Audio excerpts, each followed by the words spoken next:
Então, ó, Brasil pratica agressão descarada e grosseira, diz Venezuela. O Itamaraty declarou nesta sexta-feira estar surpreso com o tom ofensivo adotado pelas autoridades. Eu vou iniciar a nossa rodada de comentários, então, com Gustavo Lopes. O que dizer desta treta Lula, Maduro, com consequências que podem ser muito complicadas lá no norte do país?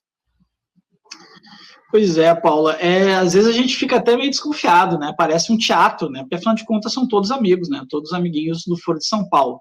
Mas a gente tem alguns antecedentes recentes aí, como a negativa, né, da entrada da Venezuela nos BRICS, que os BRICS virou a casa da mãe Joana agora, né? Mas a Venezuela não teve a acolhida que esperava. Então começou esse tipo de retaliação, algumas forças policiais da Venezuela, né, dizendo, olha, não se metam conosco e tal, e só tem bandido de fato, né, hoje virou tudo milícia lá, né, das forças de segurança venezuelanas. Eu tive a oportunidade de conhecer bastante a linha de fronteira, fui várias vezes na Operação Acolhida, que recebe, né, os refugiados venezuelanos que fogem do terrorismo socialista na Venezuela, e todos contam que, né, a polícia lá virou, eles sequestram cidadãos, aí tu vai num outro grupo policial para pedir que eles te libertem, eles cobram um resgate, então o jogo é esse lá. Agora, quando escala para um nível, né, de governo, e aí a gente tem que ficar realmente mais, digamos assim, desconfiado, né, porque a Venezuela tem hoje ali um apoio, hoje não, né, já tem um apoio muito consolidado de cubanos, né, nas forças militares, de russos, né, inclusive da China. Agora, obviamente, eles não iam querer se meter a fazer algum tipo de conflito regional, então fica nesse nível das bravatas. Tem que ver como é que o Itamaraty vai responder, se vai escalar, né, essa resposta, e de novo, inclusive a eleição americana interfere nessa discussão regional aqui. A gente lembra que pouco tempo atrás tinha a questão ali da Venezuela com a Guiana, ali, né, que eles querendo pegar uma parte do território da Guiana, ali do Essequibo, né, rico em petróleo, por acaso. Então, assim, tem que ver como é que isso desenrola. Eu vejo com muito ceticismo, assim, esse tipo de jogo né, essas ameaças de lado a lado ali. Acho o Maduro é um fanfarrão, o Lula também, né, mas o Lula não tem se manifestado muito. Então, vamos ver como é que o Itamaraty segue adiante nessa história aí, cenas dos próximos capítulos. E aí, André Marsiglia, o que a gente pode dizer dessa treta? Porque, afinal de contas, o PT e a ditadura venezuelana são aliados aí de longa data. Agora surge esse veto do Lula à entrada da Venezuela nos BRICS. O Lula não vai à cúpula que aconteceu recentemente e o Maduro começa a ameaçá-lo. Inclusive, na mídia, já estão associando Milei, Bolsonaro e Maduro. O que a gente pode dizer de toda essa confusão, doutor André? Pois é, Paulo, olha, o Lula, isso daí é um pouco resultado de uma postura hesitante do Lula, né? Então, o Lula, ele tem uma política internacional que é tudo menos coerente, né? Isso não é de hoje, mas agora talvez tenha chegado no seu ponto mais grave. E por quê? Porque ele não quer desagradar ninguém. A impressão que dá é essa: o Lula, ele quer apagar fogueiras e com isso se posiciona de forma a descontentar todo mundo, né? Então a Venezuela também é isso. Como é que ele pode, por exemplo, se posicionar de uma maneira firme em relação à Venezuela sem descontentar uma ala radical do PT? Se ele disser que as eleições na Venezuela foram fraudadas e que existe ali hoje, né, ainda que antes ele não acreditasse, mas hoje existe ali uma ditadura em razão dessa fraude que foi óbvia, foi uma fraude escancarada, né, foi algo que aconteceu às vistas de todos nós, né, inclusive dele, Lula, por mais que ele não queira enxergar. Se ele nega isso daí, ele agrada a sua base petista, que é uma base totalitária, né, uma grande base e uma base totalitária. E se ele diz aquilo que se ele mostra que houve essa ditadura, ele desagrada. Se ele diz que há uma ditadura, a base acaba indo contra ele. Então ele está numa sinuca de bico em relação a isso e fica hesitando, e hesitando toma uma porrada de todo mundo. Cada hora que se posiciona, descontenta alguém e toma porrada. O que me parece relevante dessa história toda é que a Venezuela tem batido no Brasil de uma forma muito contundente.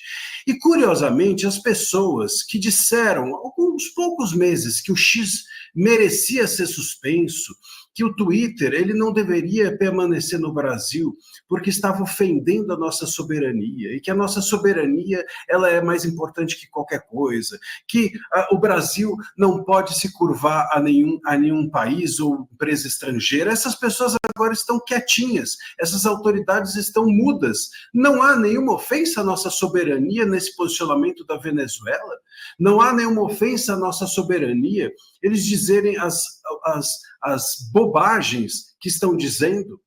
Isso ofende também a nossa soberania. Então, a nossa soberania é de ocasião. Tudo no Brasil é de ocasião, porque aqui a gente defende interesses, a gente não defende valores, a gente não tem governos que pensam no Estado, a gente tem um governo que pensa em manter-se no poder, é só isso. O governo, ele pensa em si, e nós ficamos reféns desse tipo de posicionamento. Infelizmente, acho que é isso que sobra dessa briga toda. Claro, o Maduro tem que fazer isso porque toda ditadura precisa ter um inimigo. Antes era o Musk, agora é o Lula, daqui a pouco enfim, vai mudando. Mas precisa ter um inimigo, você precisa justificar a guerra, você precisa justificar o combate, o confronto, e por isso justifica-se também um líder forte e agressivo. Mas a nossa posição é covarde, a soberania está sendo atacada sem que nenhuma autoridade fique chateada, né? Só o Twitter ameaça a nossa soberania. Alguém nos ameaça, um país nos ameaça, aí tudo bem, é tranquilo. Olha só quem apareceu. Bom dia, Adriles. Tudo bem? Hoje Bom eu sou dia. Paula Marisa, não sou o Marco Antônio.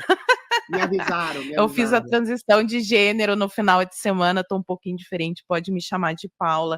Mas então, aproveitando a tua chegada, Adriles, a gente está falando sobre Venezuela e eu quero acrescentar mais um ponto para te comentar, porque é o seguinte, a gente viu a retirada de tropas das Forças Armadas lá na região norte e a gente sabe que existe ali também um intenso comércio, tráfego de substâncias ilícitas, vamos colocar assim, para que o YouTube não derrube a nossa live, sendo que num contexto de Foro de São Paulo, onde as Farc faziam parte e aconselhadas pelo próprio Lula fizeram um partido e hoje as Farc atuam dentro da política, será que isso aí não é, de repente, uma cortina de fumaça, essa briga para uma retirada de tropas, para facilitar esse transporte dessas cargas, Adriles? Não sei. Deixa eu te falar uma coisa, Paulo Marisa. Quem pariu a Venezuela que é a Embale. Lula é um paridor da Venezuela. Lula sempre foi, todo mundo sabe, um financiador, um apoiador, um incentivador de ditaduras, não só na América Latina, como pelo mundo. Todo mundo sabe, nos primeiros 2 mandatos, o Congo, a Venezuela, Cuba, o Porto de Mariel. Ou seja, Lula financiou e ajudou a implementar e solidificar ditaduras já pregressas antes dele colocar, sei lá, queria um mundo globalista de ditaduras de esquerda e ele queria ser. Só que tem uma questão que é complicada. Brasil ainda, em alguma medida, não é visto por todos os outros países como uma ditadura real e concreta, o que é uma falácia. A gente é uma ditadura real e concreta, mas tem um aspecto de democracia ainda. E o Maduro está cansado disso, de eventualmente ele sabe que ele frauda a eleição, ele sabe que ele mata e tortura e massacra a população, e quando o Lula é pressionado por forças internas e externas a fazer algum tipo de crítica à Venezuela, o Maduro cobra isso de maneira ostensiva, fala, que história é essa? De cobrar a gente por fraudar eleições, cobrar a gente por matar a população, torturar a população, aparelhar o Estado, vocês fazem a mesma coisa. Entendeu? É esse o recado subliminar de Maduro para Lula. E Lula entende esse recado. Então fica igual um frango assustado. Porque, eventualmente, aí sim eu posso entrar nessa seara perigosa que você falou, para Paula Marisa, porque eles têm negócios escusos em conjunto. Todo mundo sabe o que é o Foro de São Paulo. Todo mundo sabe que, eventualmente, as Farc, organizações de narcotraficantes, organizações criminosas, dão aval, dão aso, dão reverberação para essas ditaduras da Latinoamérica aqui, entendeu? E o Brasil, se eventualmente não faz vista grossa, talvez tenha algum tipo de participação subliminar, porque o Foro de São Paulo é a aglutinação de ditaduras e aspirantes a ditador na América Latina, coisa que se solidificou nos últimos 10, 15, 20 anos na América Latina.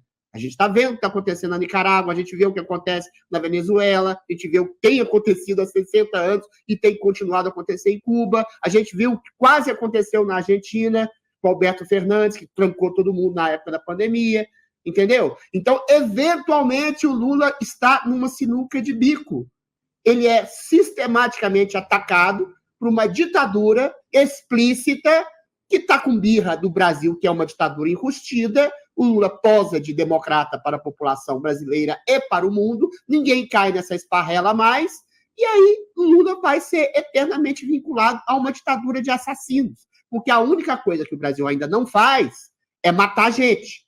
A única coisa que o Brasil não tem é um ditador na presidência da República. Lula é uma rainha da Inglaterra de uma ditadura do Supremo Tribunal Federal, aqui o caso é mais complexo, que o colocou lá. Entendeu? E aí o Lula é obrigado por comunidade internacional e pelo próprio PT, pelo próprio governo aqui, pela própria base que o acolhe, o centrão fisiológico, a fingir que é uma democracia que fica madura. Só que Lula, em alguma medida, ou em toda medida, está nas mãos de Maduro. Porque há negócios escusos, como a própria Paula Marisa indicou subliminarmente aqui. Eu também não vou falar desse negócio escuso, senão eu tenho medo de cair e cair no canal. Então é isso, pressão entre mafiosos, Só que um é mafioso explícito, é o Don Corleone, e o Lula diz que é um democrata, do tipo Kennedy, dos anos 60. É isso. É quase uma briga de família, Adriles. Mas nessa treta toda, o que eu acho interessante é que o Maduro chega a citar em alguns momentos o processo eleitoral. A gente acompanhou um processo eleitoral na Venezuela, TSE, estou falando, a Venezuela teve um processo eleitoral conturbadíssimo. Lula e o Celso Amorim demoram a reconhecer o Maduro como o presidente eleito. Maduro não gosta e ele cita o Maduro, eu jamais duvidaria, mas o Maduro fala que o Lula sabe muito bem o que aconteceu na eleição. Não sei qual eleição, não sei do que ele está falando, mas eu gostaria que o Maduro abrisse o bico, falasse tudo.